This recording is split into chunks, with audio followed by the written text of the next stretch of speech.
గ్రామాలలో సర్వేలు చేసి గ్రామాలలో వైఎస్ఆర్ కాంగ్రెస్ పార్టీ యాక్టివిస్టులు నాయకులు ఎవరున్నారు, వాళ్ళు ఎన్ని ఓట్లను ప్రభావితం చేయగలుగుతారు, వాళ్ళని ఎలా ప్రలోభపెట్టాలి అని చెప్పి ఏకంగా రిపోర్ట్లు ఇస్తా ఉన్నారు గవర్నమెంట్ చంద్రబాబు నాయుడుకు.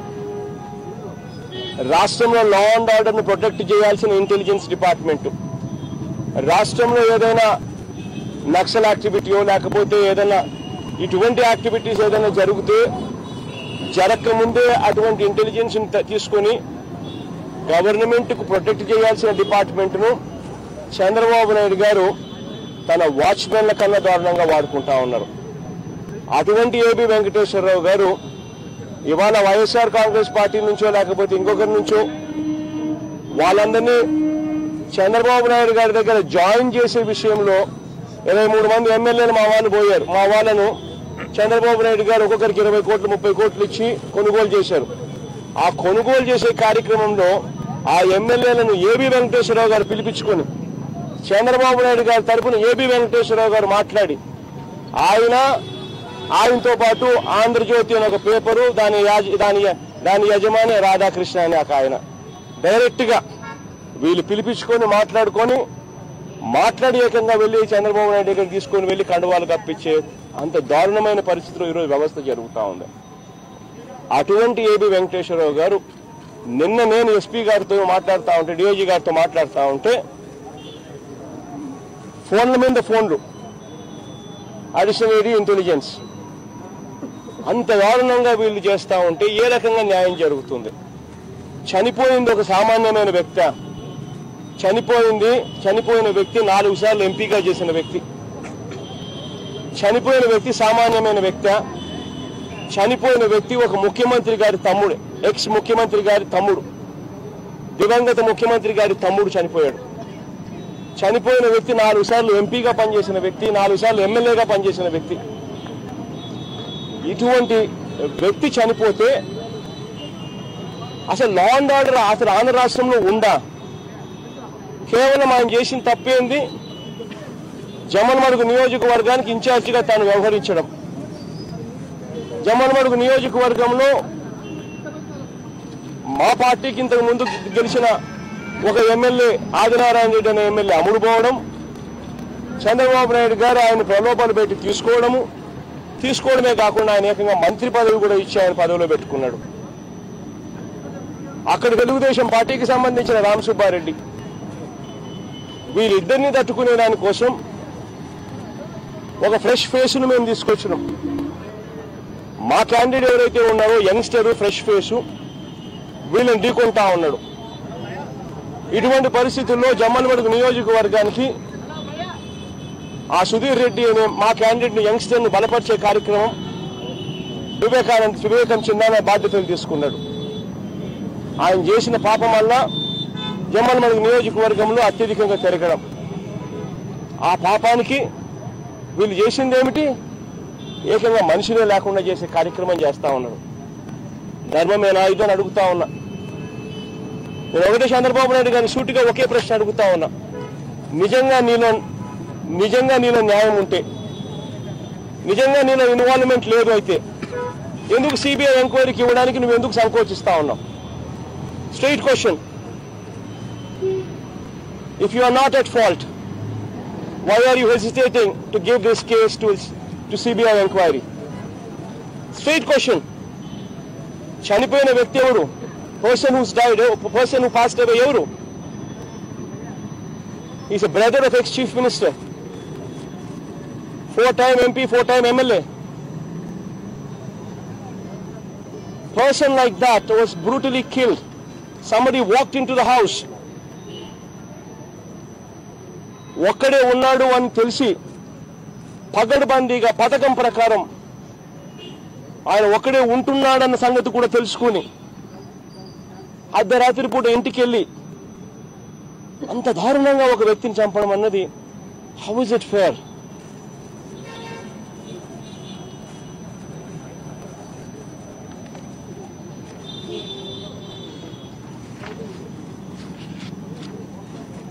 దీన్ని ఖచ్చితంగా ఎంక్వైరీ జరగాలని సిబిఐ చేత ఎంక్వైరీ జరగాలని, చంద్రబాబు నాయుడు గారికి రిపోర్ట్ చేసే పరిస్థితి, చంద్రబాబు నాయుడు గారికి అత్యంత సన్నిహితులుగా ఉన్న డీజీపీని, ఈ అడిషనల్ డీజీ వెంకటేశ్వరరావు గారిని, ఇటువంటి వ్యక్తులను దయచేసి రాష్ట్రంలో ఎలక్షన్ బాధ్యత నుంచి తప్పించండి. అప్పుడే కాస్తో కూస్తో ఇటువంటి ఘటనలు ఆగిపోతాయి. లేకపోతే వీళ్ళు గెలవడం కోసం అని చెప్పి మనుషులను చూడడం లేదు, దొంగ ఓట్లను చేర్చడము, దొంగ ఓట్లను తీసేయడం దగ్గర నుంచి మొదలు పెడితే ఏకంగా మనుషులను చంపేయడానికి కూడా హెసిటేట్ చేయడం లేదు. సో దయచేసి నేను చెప్తా ఉన్నాను, గవర్నర్ గారిని అదే రిక్వెస్ట్ చేస్తా, ఈ అధికారులను దయచేసి తప్పించండి. ఇటువంటి వాళ్ళు ఉంటే రాష్ట్రంలో ఎన్నికలు జరగవు. ఈరోజు మా చిన్నాన్నకు జరిగింది, రేపు పొద్దున ఇంకా ఎంతమందికి కూడా చేస్తారో కూడా తెలియని పరిస్థితి. కాబట్టి వెంటనే తప్పించమని కూడా చెప్పి కూడా రిక్వెస్ట్ చేస్తా గవర్నర్ గారిని. సిబిఐ ఎంక్వైరీని డిమాండ్ చేస్తూ గట్టిగా అడిగాము. ఈ డిమాండ్ను గన నెక్స్ట్ 1 or 2 days లో ఈల్డ్ కాకపోతే కోర్టుకు కూడా పోతాం. కోర్టుకు కూడా పోయి కూడా we will press for CBI enquiry. ఈ డిమాండ్ గన వాళ్ళు కానీ ఈల్డ్ కాకపోతే ఇన్ ద నెక్స్ట్ 1-2 days లో. దిస్ ఇస్ సంథింగ్ మీరు కూడా దయచేసి నేను చెప్తా ఉన్నా, అడుగుతా ఉన్నా, రిక్వెస్ట్ చేస్తా ఉన్నాను. ఒక ఇంత పెద్ద వ్యక్తి చనిపోతే ఒక మనిషి డైరెక్ట్ గా నిద్ర పడుకునేటప్పుడు అర్ధరాత్రి పూట కొంతమంది ఇంట్లోకి వచ్చి ఒక మనిషిని చంపేసి వెళ్ళిపోయే పరిస్థితిలోకి వస్తే అసలు ఈ రాష్ట్రం నిజంగా బతకదు. దయచేసి అందరూ కూడా ఆలోచన చేయండి. అందరూ కూడా ఖచ్చితంగా ఇది సిబిఐ ఎంక్వైరీకో లేకపోతే థర్డ్ పార్టీ ఎంక్వైరీకో, పోలీస్ ఇక్కడ పోలీస్ బాసులు ఇక్కడ చంద్రబాబు నాయుడు గారికి రిపోర్ట్ చేయని వ్యవస్థలతో ఎంక్వైరీలు చేయించే దానికోసం మీరు కూడా దయచేసి వాయిస్ ఇవ్వమని చెప్పి కూడా కోరుతా ఉన్నా. మాజీ మంత్రి ముఖ్యమంత్రి గారి తనయుడు హోదాలో ఎస్ఆర్సీ సెక్యూరిటీని ప్రొవైడ్ చేయడానికి కొన్ని వెసులుబాటు ఇస్తుంది. ఇప్పుడు వివేకానంద రెడ్డి గారికి ఉన్న సెక్యూరిటీ ఎంతవరకు ఉంది? మనకి సెక్యూరిటీ ఉందా లేదా? చిన్న సెక్యూరిటీ కూడా లేదు. సెక్యూరిటీ ఎప్పుడు ఇవ్వాల, సెక్యూరిటీ లేదు. ఆయన ఎంత సౌమ్యుడు అంటే ఆయనకు అసలు గొడవలు లేవు. ఎక్కడికైనా కూడా పాపం ఒకడే పోయి ఎవరి దగ్గర ఏ కలెక్టర్ ఆఫీస్ దగ్గరికైనా పోతాడు, ఏ ఎంఆర్ ఆఫీస్ దగ్గరికైనా పోతాడు. ఎవరైనా వచ్చి అడిగితే ఎక్కడికైనా కానీ పాపం వెళ్ళిపోయే రకం. అంత సౌమ్యుడు, అంత మంచి వ్యక్తి. నిజంగా అంత మంచి వ్యక్తికి కూడా ఇటువంటి పరిస్థితి రావడం అన్నది నిజంగా అన్నిటికన్నా బాధాకరమైన అంశం. ఇది చెప్తాను మెల్లగా అడిగితే నాకు అర్థమైతే నీ క్వశ్చన్ చెప్పున్నాను. కేసులు సిబిఐకి ఇస్తే జాప్యం జరిగే అవకాశం ఉంది కాబట్టి అందుకని సిట్ వేసామని చంద్రబాబు నాయుడు నేను చెప్పాను. అంటే మీకు సంబంధించిన కేసు కూడా 7-8 ఏళ్ళకి జరుగుతుంది. నువ్వు చెప్తున్నావు, నువ్వు అడిగినావు, నేను సమాధానం చెప్తున్నా. చంద్రబాబు నాయుడు గారు నిజంగా ఆయన మాటలు ఎలా ఉన్నాయనంటే, దొంగతనం చేసిన తర్వాత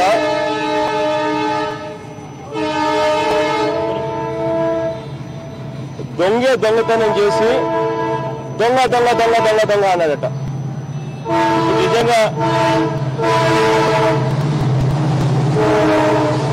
నిజంగా రాష్ట్రంలో కూడా పరిస్థితి అదే మాదిరిగా ఉంది. వాళ్ళే హత్య చేయిస్తారు, మళ్ళీ వాళ్ళే హంతకుడు అని చెప్పి ఇంకొకరి మీద బుద్ధ జల్లే కార్యక్రమం చేస్తారు. అటువంటి దారుణమైన పరిస్థితిలో ఉంది. When all the fingers are pointing towards Chandrababu Naidu గారు. ఇది ఇంతటితో ఇప్పుడు స్టార్ట్ అయింది కాదు. ఇది గతంలో మా తాతని చంపారు, వైఎస్ రాజారెడ్డి గారిని. అప్పట్లో నాన్న ప్రతిపక్ష నాయకుడు. నాన్నను కట్టడి చేసేందుకు, కడపకే కన్ఫైన్ చేసేందుకు అతి దారుణంగా రిటైర్డ్ అయిపోయి ఉన్న ఒక ముసలాయిని చంపారు ఆ రోజుల్లో. ఎవరప్పుడు ముఖ్యమంత్రి? చంద్రబాబు నాయుడు. సాక్షాత్ ప్రతిపక్ష నాయకుడు నాయనను, ప్రతిపక్ష నాయకుడు తండ్రిని చంపినారు. ముఖ్యమంత్రి ఎవరు? చంద్రబాబు నాయుడు. తర్వాత మా నాన్నను, అంటే దివంగత రాజశేఖర రెడ్డి గారిని చంద్రబాబు నాయుడు గారు అన్న మాటలు ఆగస్ట్ 31 అంటే నాన్న చనిపోకముందు 2 days ముందు చంద్రబాబు నాయుడు గారు అన్న మాటలు, అసెంబ్లీ సాక్షిగా అన్న మాటలు, నువ్వు అసెంబ్లీకి ఎలా వస్తావో చూస్తానన్నాడు. అంటే ఒక ముఖ్యమంత్రిని అసెంబ్లీకి ఎలా వస్తావు నువ్వు నేను చూస్తానని చెప్పి చంద్రబాబు నాయుడు గారు థ్రెటన్ చేసినాడు. జరిగిన 2 రోజులకు హెలికాప్టర్ క్రాష్. ఈ రోజుకి మాకు డౌట్లు ఉన్నాయి. మనిషి ఎవడు, ఆరోపణలు ఉన్న వ్యక్తి ఎవరు? చంద్రబాబు నాయుడు గారు. తర్వాత నా మీద అటాక్ జరిగింది మోస్ట్ సెక్యూర్డ్ ప్లేస్లో in the airport VIP launch. కత్తి రాగలిగింది లోపలికి. కత్తి ఎలా వచ్చింది లోపలికి? కారణం అక్కడ పనిచేస్తా ఉన్న వ్యక్తి ఈస్ వర్కింగ్ ఫర్ ఆ రెస్టారెంట్. ఆ రెస్టారెంట్ ఎవరిది? Belonging to Telugu Desam party leaders.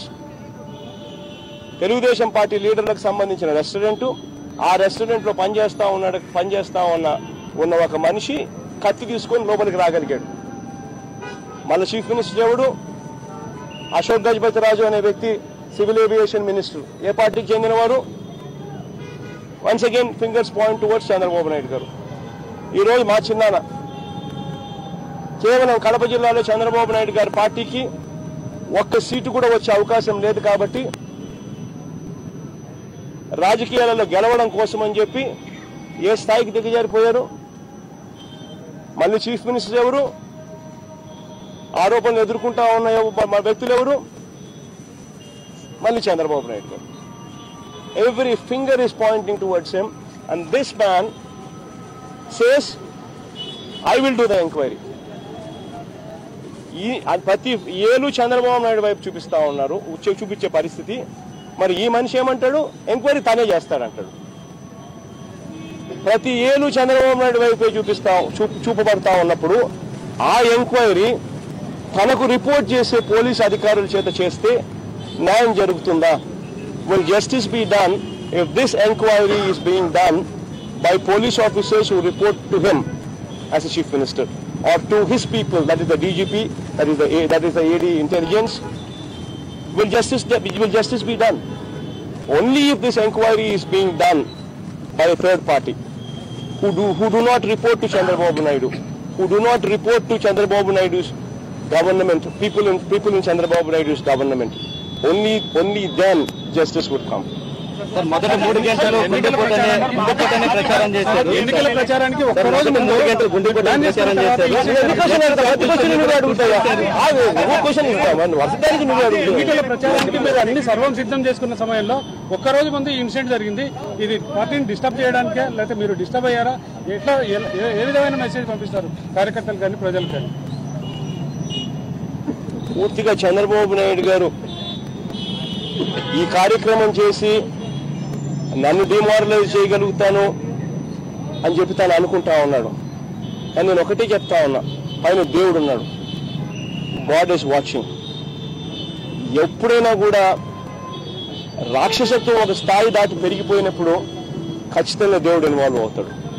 ఖచ్చితంగా చంద్రబాబు నాయుడు గారు ఖచ్చితంగా బుద్ధి చెప్పే రోజులు అతి త్వరలోనే ఉన్నాయి. ఖచ్చితంగా జరుగుతుంది.